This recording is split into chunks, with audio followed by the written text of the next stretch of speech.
Ei, se liga. Nós vamos falar do início do processo de formação daquilo que a história europeia, com seu processo de europeização, vai criar, que são as nossas realidades dentro das Américas, a partir da expansão marítima. É lógico que a gente não pode entender esse tema como um tema muito simples, não é? Nós estamos falando de fato de uma mudança global em como que é observado e em como nós vemos a existência da geografia mundial. Lembrando sempre que a expansão marítima ela ocorre justamente porque o contexto geográfico que acontece em torno do Mediterrâneo está sendo alterado por conta do avanço do Império Otomano. Então, se o Império Otomano está sofrendo essa expansão, automaticamente ele está modificando as relações econômica e comercial. E por causa dessa modificação econômica e comercial é que nós temos a expansão marítima, né?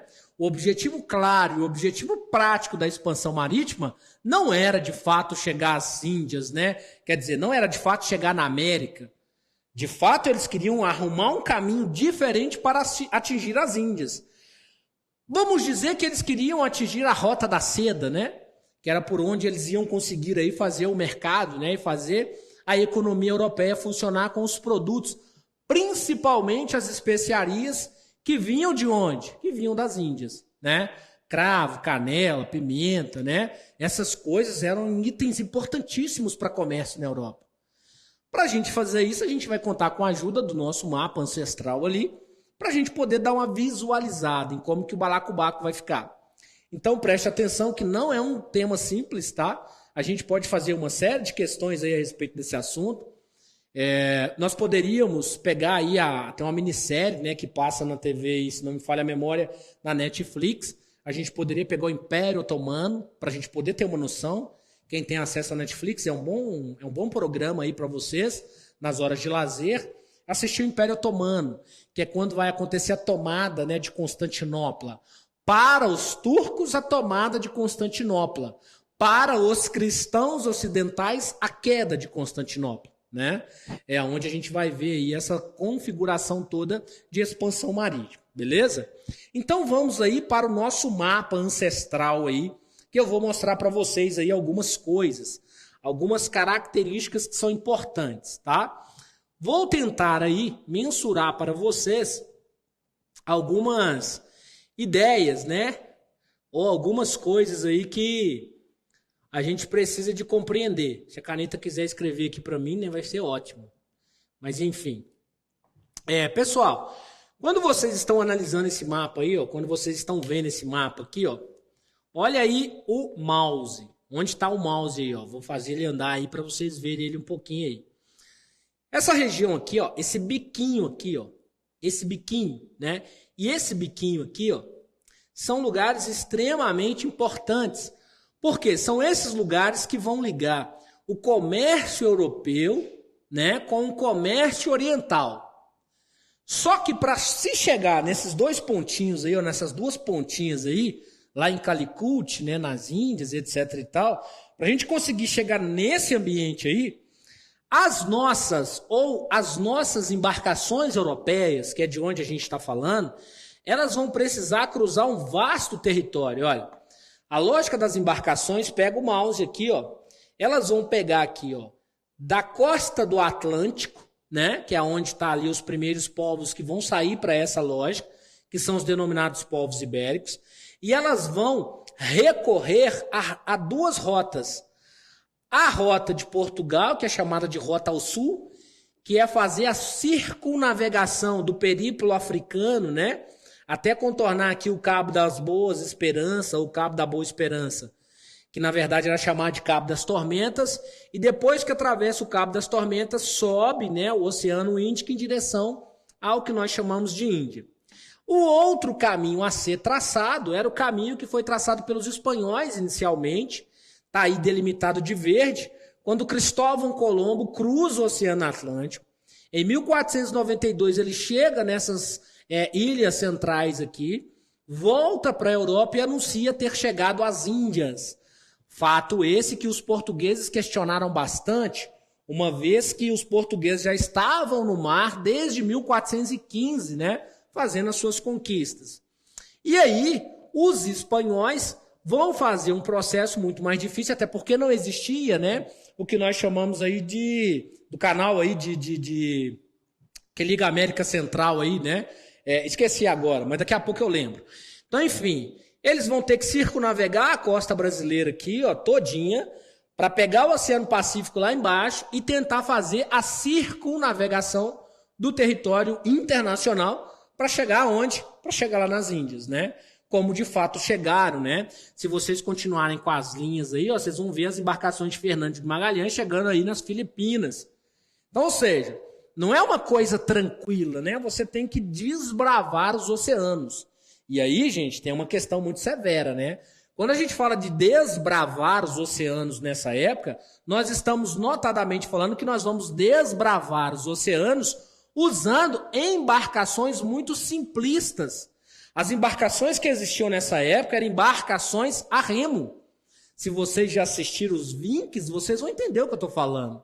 Os Vinks com as suas embarcações que eram muito rápidas, sim, mas porém, né, precisavam constantemente remar.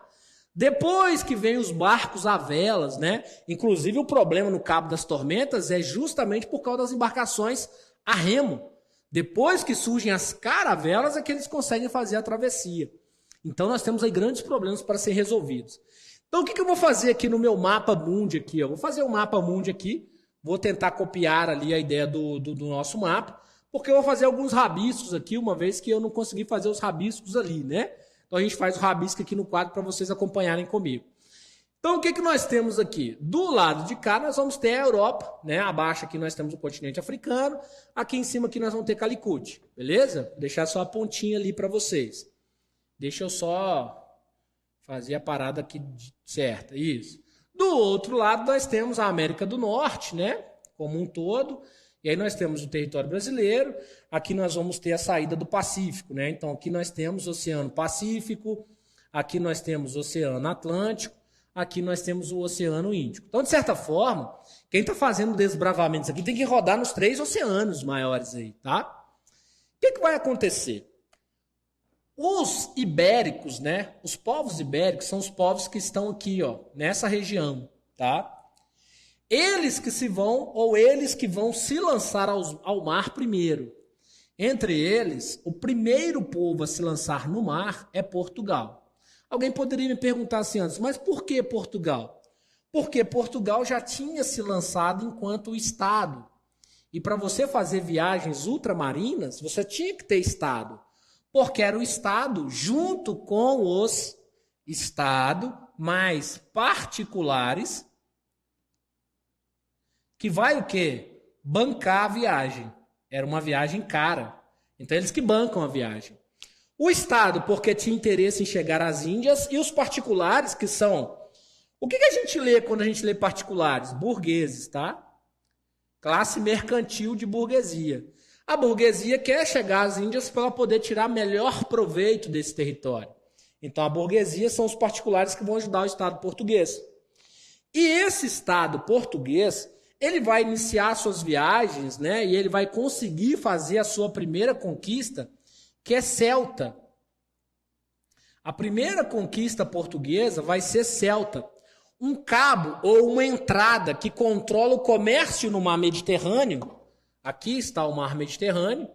É a entrada do mar Mediterrâneo para quando a gente pensa aqui, ó, do lado do Oceano Atlântico. Então, Portugal conquistando essa região aqui é ótimo.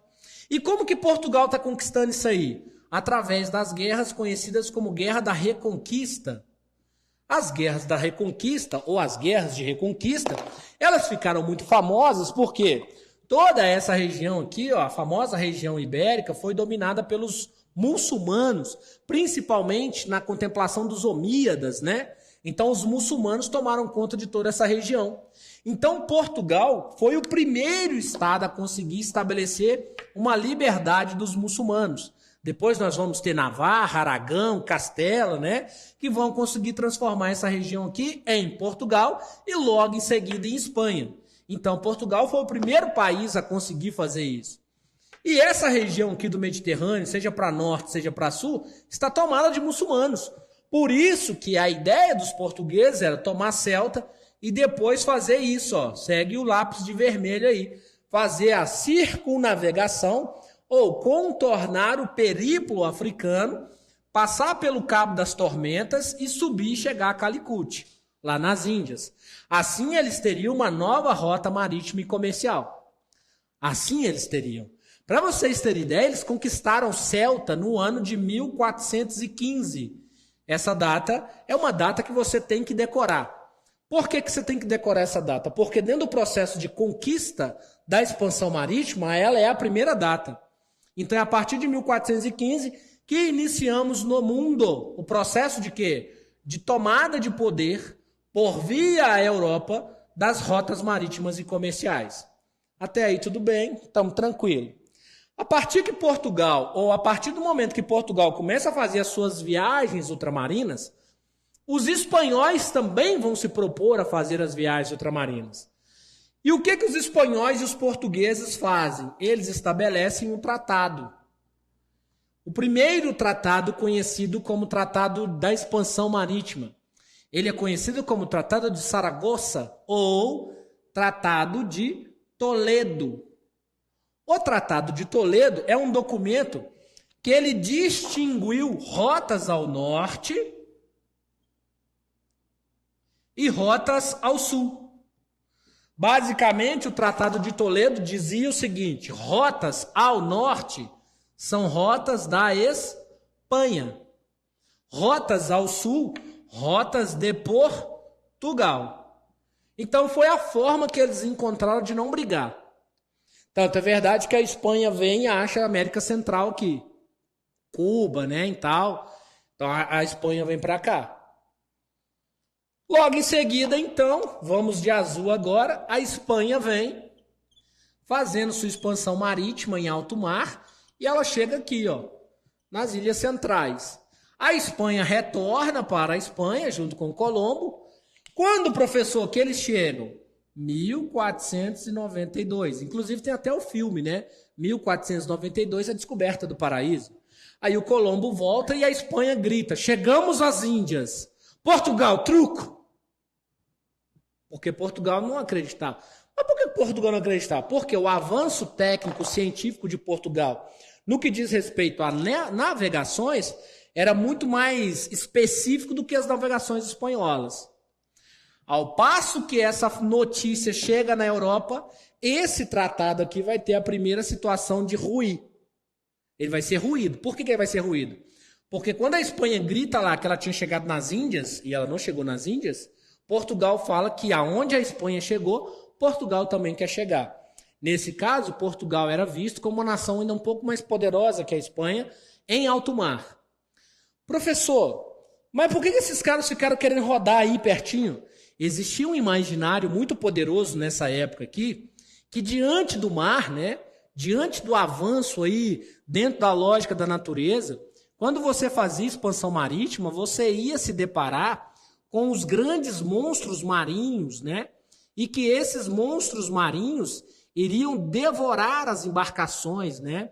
Iriam automaticamente destruir essas embarcações. Eram peixes gigantes, né? Coisa de outro mundo. A galera ficava com medo, né? Principalmente de sair de próximo da Terra. Eles tinham uma visão seguinte, ó: quem foi nunca voltou. Se quem foi nunca voltou, eu que vou não. Vou colocar a imagem aí só para vocês verem aí, ó. Compartilha pra gente aí. Isso aí, ó, é uma imagem de um barco em alto mar. O mar nunca era tranquilo, era sempre revolto, né? E existiam os bichos, ó. Olha um monte de bicho em volta do mar aí. Era essa visão que eles tinham do mar. Uma visão de muito monstro, de muito bicho, né?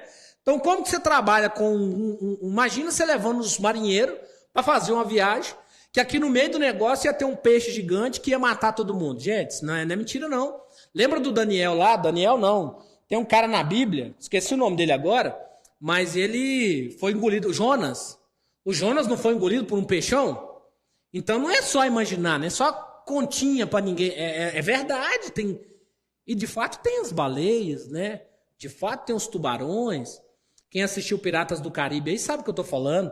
Essas visões dos Piratas do Caribe eram as visões que eles tinham quando eles iniciavam as embarcações, quando eles iniciavam as viagens. Então eles tinham medo do mar, por conta de achar que no mar tinha, primeiro, o fim do mundo. As verdades da igreja falavam que quando você chegasse onde o céu se encontrasse com o mar, ali seria o fim do mundo, você seria tragado pelo olho do demônio. Coisas que a igreja falava, né? E aí alguém foi e conseguiu atravessar. O mais doido é que ele voltou e contou a história. Então Portugal colocou na cabeça o seguinte, então tem gente do outro lado, tem coisa lá do outro lado, vamos lá ver, ué. Começa então uma disputa marítima, né? Entre Portugal e Espanha. Essa disputa marítima entre Portugal e Espanha vai fazer um outro tratado, que para ele ser gerado, teve que ser gerado 2 novos, né? Então a gente vai replicar ali o desenho, só para mim não ficar rabiscando ainda mais no mesmo desenho ali.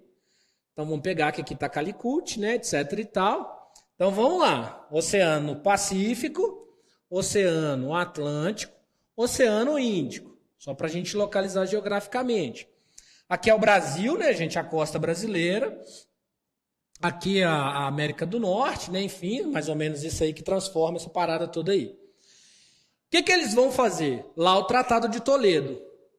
Vai ser proposto a partir de agora um novo tratado, que é a famosa Bula Intercoetera, ou a famosa Bula Papal, tá? A Bula Papal não será aceita pelos portugueses. Por que ela não é aceita? Porque não reserva terra, tá vendo? Esse novo acordo falava o seguinte, ó, terras para Oriente, terras de Portugal. Mudou a figura, tá vendo? Terras para o Ocidente, terras da Espanha. Inclusive, quem quis isso? Segundo os que fizeram isso, eles conseguiram resgatar o testamento de Adão e Adão e Eva queriam essa divisão. Os caras são ninja, né? Pois é. Portugal bateu o pé e esse tratado caminhou. Esse tratado virou o famoso Tratado de Tordesilhas. Tratado de Tordesilhas. Começava aí, gente, uma grande, longa caminhada pelas disputas de território na América. Porque a gente sabe, né, que apesar do Tratado de Tordesilhas ser uma linha imaginária, e é uma linha imaginária, tá, gente? Não tem cerca não, beleza? Não tinha como fazer cerca no Brasil nessa época. Apesar de ser uma linha imaginária, o território brasileiro ele é gigantesco, né? Ele comeu que boa parte da América espanhola. Por que ele fez isso? Porque automaticamente os portugueses roubaram o território aí, né, dos espanhóis. Basicamente, você tinha uma lasquinha. De repente, Portugal ganhou um território inteiro, a região da Amazônia, né, a região sul do Brasil. E essas condições vai gerar aqui num futuro muito próximo, principalmente essas regiões que eu estou marcando, vai gerar aqui a questão da que a gente chama de 7 povos das missões, 7 povos das missões. Vai gerar aqui o que nós chamamos de guerra, né, do Paraguai. Vai gerar aqui a guerra com a Argentina, a guerra da Cisplatina. Então essa é uma região bem confusa, né, territorialmente falando, geograficamente falando. Porque o Tratado de Tordesilhas não limita. Vai ser feita uma série de outros tratados aí para tentar limitar.